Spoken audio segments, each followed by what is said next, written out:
ఓం శ్రీమాత్రే నమః. ఛానల్లోకి స్వాగతం అండి. ఎవరు నమ్మినా నమ్మకపోయినా సింహరాశి వారు జీవితంలో జరగబోయేది ఇదే. పితృరుణం శాపం వల్ల మీ జీవితంలో ఇబ్బందులు చోటు చేసుకోబోతున్నాయి. మీరు ప్రారంభించే ప్రతి పనిలో కూడా సక్సెస్ అనేది మీకు కలగడానికి ఆలస్యం అవుతోంది. ఆర్థిక పరంగా ఎన్నో ఇబ్బందులు ఎదుర్కొంటున్నారు. పితృరుణ శాపం అనేది మీకు ఏ విధంగా కలిగింది? మరి పితృరుణ శాపం అంటే ఏంటి? పితృరుణ శాపం ప్రభావం మీ పైన ఎంతవరకు ఉంది? పితృరుణ శాపం నుంచి సులభంగా బయటపడడానికి మీరు చేయవలసిన పరిహారాలేంటి? ఏ విధంగా చెయ్యాలి? ఎప్పుడు చెయ్యాలి? అనే విషయాలు ఈ వీడియోలో మనం వివరంగా తెలుసుకుందాం. కానీ అంతకంటే ముందుగా మీరు కనుక మన ఛానల్ ఇప్పటి వరకు సబ్స్క్రైబ్ చేసుకోకపోతే సబ్స్క్రైబ్ చేసుకొని పక్కనే వచ్చిన బెల్ ఐకాన్ నొక్కి ఆల్ సెలెక్ట్ చేసుకుంటే మేము ఇలాంటి వీడియోస్ అప్లోడ్ చేయగానే ముందుగా మీకు నోటిఫికేషన్ వస్తుంది. వీడియోని ఎక్కడా కూడా స్కిప్ చేయకుండా చివరి వరకు చూస్తేనే మేము ఏం చెప్తున్నామో మీకు పూర్తిగా అర్థమవుతుంది. ఇక వివరాలకు వెళ్ళిపోతే, సింహరాశికి చెందిన పురుషులు దృఢ సంకల్పంతో కార్యాచరణ శక్తిని కలిగి ఉంటారు. అనుకున్నది సాధించేంత వరకు నిద్రపోని మనస్తత్వం కలవారై ఉంటారు. వీరు అందరినీ ప్రేమించే మనస్తత్వం కలిగి, అందాన్ని ఆరాధించే హృదయం కలిగి, సంగీతాన్ని ఆస్వాదిస్తారు. సింహరాశి వారు ఇతరులను ఏ స్థాయిలో ప్రేమిస్తున్నారో అదే స్థాయిలో ఎదుటి వ్యక్తి నుంచి ప్రేమను ఆశిస్తారు. ఈ గుణం వల్ల వీరు ఫలితం కోసం ఎంతకాలమైనా ఎదురు చూస్తారు. ఎలాంటి చికాకులనైనా ఎదుర్కొంటారు. సింహరాశి వారిని కష్టాలు భయపట్టినా కిందకు పడదోయవు. అదృష్టానికి దగ్గరగా జీవితం నడుస్తుంది. విలాసవంతమైన జీవితాన్ని గడుపుతారు. ప్రారంభ జీవితానికి తర్వాత జీవితానికి సంబంధం ఉండదు. వివాహానంతరం జీవితం బాగుంటుంది. సింహరాశి వారు ఆనందంగా జీవిస్తారు. వీరు అందమైన కళాత్మకమైనటువంటి వస్తువులు సేకరించుట అనే అభిరుచిని కలిగి ఉంటారు. దాని కొరకు ఎంతో ధనాన్ని వ్యయం చేస్తారు. మంచి వస్త్రధారణ చేసుకోవడం అంటే వీరికి చాలా ఇష్టం. మంచి రుచికరమైనటువంటి ఆహారం తీసుకోవాలని అనుకుంటూ ఉంటారు. వీరు ఏ పని యందు అలసట చెందక ఓపికతో కష్టపడి పనిచేసే మనస్తత్వం కలవారు. సాధారణంగా సింహరాశి వారు సహనం ఎప్పటికీ కోల్పోరు. సింహరాశి వారికి కోపం ఎంతో త్వరగా వస్తుంది మరియు వచ్చిన కోపం తగ్గడం చాలా కష్టం. సింహరాశి వారు దృఢమైనటువంటి నిర్ణయాలు తీసుకుంటారు. దాని వలన మొండితనం పెరిగి నష్టం చేకూరుతుంది. కాబట్టి వీరు మొండి పట్టుదలను విడవాలి. సింహరాశి వారు ప్రేమకు లొంగిపోతారు. సింహరాశికి చెందిన స్త్రీల విషయానికి వస్తే దృఢ సంకల్పం, అపూర్వమైన గుణగణాలతో శక్తియుక్తులు కలిగి ఉంటారు. అనుకున్న పనిని సాధించే వరకు తమ ప్రయత్నాలను కొనసాగిస్తూనే ఉంటారు.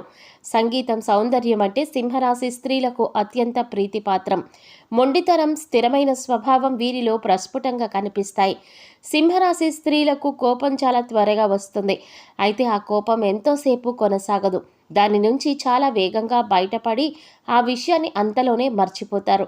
కుటుంబ సభ్యులు తమ పూర్వీకులను, వృద్ధులను చూసుకోవడంలో విఫలమైనందుకు మరియు తమను తాము రక్షించుకోవడానికి విడిచిపెట్టినందుకు వార్షిక ఆచారాలు అంటే సంవత్సరికం, పితృకార్యాలు వంటి ప్రాథమిక అవసరాలు వంటి వాటికి కట్టుబడి ఉండడంలో విఫలమైతే కూడా ఈ పితృరుణ శాపం అనేది తగులుతుంది. ఇక సింహరాశి వారికి పితృరుణ శాపం కారణంగా ప్రతి విషయంలోనూ ఆటంకాలే ఏర్పడుతూ ఉంటాయి. మీరు ఒక పని ప్రారంభించారంటే ఆ పని అనేది ముందుకు వెళ్ళదు. ఏదో ఒక సమస్య అనేది విజృంభిస్తుంది. వ్యక్తిగత మరియు సామాజిక జీవితంలో ప్రతికూల వాతావరణం మరియు చిన్న విషయాలపైన వాదనలు జరుగుతూ ఉంటాయి. నిరంతరం అనారోగ్యం కారణంగా వ్యక్తికి ఆర్థిక అలాగే శారీరక సమస్యలు కూడా ఎదుర్కోవలసి వస్తుంది. అంతేకాకుండా కుటుంబంలో ఆత్మహత్యలు, ప్రమాదాలు వంటి అసహజ మరణాలు కూడా సంభవిస్తాయి. ఎక్కువ కాలం కుటుంబంలో ఏదైనా శుభకార్యం నిర్వహించాలి అనేందుకు ఆటంకాలు ఏర్పడుతూ ఉంటాయి. అంతులేని పేదరికం సింహరాశి వారికి సంభవిస్తుంది. ఉద్యోగం విషయంలో నిర్ణయాలు తీసుకోవాలి అనుకున్నారనుకోండి, నిర్ణయం దగ్గరే ఆగిపోతుంది. కానీ ఆ ఆచరణలో పెట్టడం అనేది అస్సలు జరగదు. ఉద్యోగంలో ప్రమోషన్ వస్తుంది. ఇలానే మీరు గట్టి నమ్మకంతో ఉంటారు, కానీ ప్రమోషన్ రాదు. మీకు అప్పగించిన పనిని మీరు ఎంత శ్రద్ధగా సక్రమంగా చేసినా కూడా శ్రమకు తగ్గ ప్రతిఫలం రాదు. ఆదాయంలో మార్పులనేవి చోటు చేసుకోవు. ఎటువంటి ప్రమోషన్లు కానీ ఉండవు. పితృరుణ శాపం ఈ విధంగా మిమ్మల్ని వెంటాడుతూ ఉంటుంది.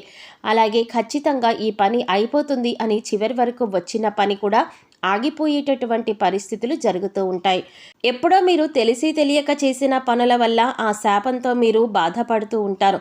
ఏ నిర్ణయం తీసుకున్నా సరే మీకు అనుకూలంగా మాత్రం ఉండదు. అయితే మీరు ఇలా అనుకోవచ్చు, మా తల్లిదండ్రులను మేము చాలా బాగా చూసుకుంటున్నాం కదా, పితృరుణ శాపం అంటున్నారేంటి అని అనుకోవచ్చు. ఈ జన్మలో మీరు మీ తల్లిదండ్రుల్ని ఏ లోటు లేకుండా చూసుకోవచ్చు. కానీ పూర్వజన్మలో మీరు తల్లిదండ్రుల్ని సరిగ్గా చూసుకోకపోవడం కారణంగా మీకు ఈ శాపం అనేది తగులుతుంది. అంతేకాకుండా ఒకవేళ మీరు చెయ్యకపోయినా మీ పూర్వీకులు కూడా చేసిన ఆ శాపం అనేది మిమ్మల్ని వెంటాడుతూ ఉంటుంది. ఈ విధంగా మీకు పితృరుణ శాపం అనేది ఏర్పడుతూ ఉంటుంది. దాని కారణంగానే వ్యాపారపరంగా వ్యాపారంలో అభివృద్ధి అనేది ఉండదు. కుటుంబ సభ్యులకి మధ్య చిన్న చిన్న విభేదాలు వస్తూనే ఉంటాయి. సంతానపరంగా కూడా వాళ్ళ వైపు నుండి కూడా మీకు ఏదో ఒక సమస్య అనేది వస్తుంది. అలాగే వారు కూడా మిమ్మల్ని చిన్న చూపు చూడడం, మీతో అసభ్యంగా ప్రవర్తించడం వంటివి చేస్తూ ఉంటారు. ఉద్యోగ ప్రయత్నాలు చేస్తున్న వారికి ఉద్యోగ అవకాశాలు రాక బాధపడుతూ ఉంటారు. ఆర్థిక పరంగా ఎన్నో ఇబ్బందులు ఎదుర్కొంటూ ఉంటారు. ఒక సమస్య తర్వాత ఇంకొక సమస్య, ఇంకో సమస్య తర్వాత వేరొక సమస్య, ఇలా సమస్యల మీద సమస్యలు వస్తూనే ఉంటాయి. దాన్ని అధిగమించడం ఎలాగో మీరు తెలియక సతమతమైపోతూ ఉంటారు. విద్యార్థులకు చదవడం చాలా కష్టంగా ఉంటుంది. ఎంత ప్రయత్నించినా వారు ఉత్తీర్ణులు అవ్వలేరు.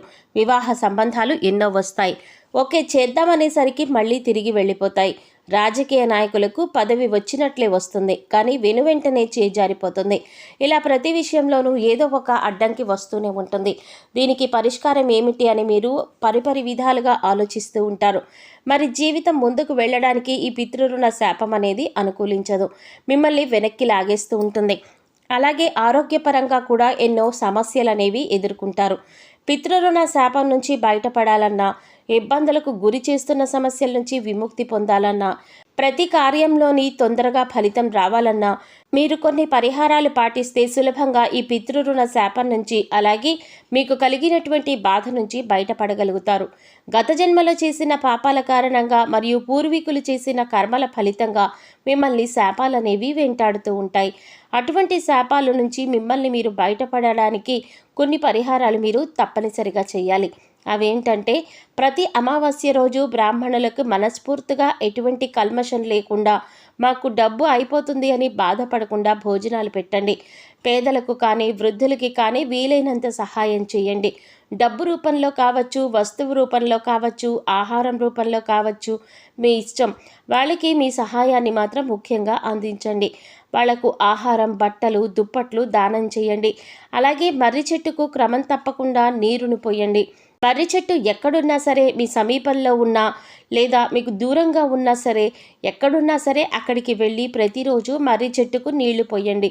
అంతేకాకుండా పక్షులు కానీ, జంతువులు కానీ, ఆవులు కానీ, కుక్కలకు కానీ మరియు ఆహారాన్ని కానీ, పాలను కానీ ఇవ్వండి. అలాగే దేవి కాళికా స్తోత్ర మంత్రాలను భక్తి శ్రద్ధలతో ఉదయాన్నే స్నానం చేసి దీపారాధన చేసి పూజా మందిరంలో కూర్చుని ఇలా దేవి కాళికా స్తోత్ర మంత్ర జపాన్ని చేయడం ద్వారా మిమ్మల్ని వెంటాడుతున్నటువంటి శాపాలు ఏవైతే ఉన్నాయో వాటి నుంచి మీరు బయటపడగలుగుతారు. అలాగే రోజు ఉదయాన్నే సూర్యుడికి నీటిలో నువ్వులను కలిపి ఆ నీళ్లను సూర్యభగవానుడికి సమర్పిస్తూ గాయత్రి మంత్రాన్ని భక్తి శ్రద్ధలతో చదవండి. ఇలా చేయటం వల్ల మీరు పితృరుణ శాపం నుంచి మీరు బయటపడగలుగుతారు. చూశారు కదండి, సింహరాశి వారికి పితృరుణ శాపం వల్ల కలిగే ఇబ్బందులు ఏమిటి, అంతేకాకుండా వాటి నుంచి బయటపడడానికి మీరు చేయవలసిన పరిహారాలేంటి అనే అంశాలన్నీ కూడా ఈ వీడియోలో మనం వివరంగా తెలుసుకున్నాం కదా. ఈ వీడియో మీకు నచ్చినట్లయితే లైక్ చేసి మీ ఫ్రెండ్స్ అండ్ ఫ్యామిలీ మెంబర్స్లో సింహరాశి వారు ఎవరైనా ఉంటే వారితో మర్చిపోకుండా ఈ వీడియోని షేర్ చేసుకోండి.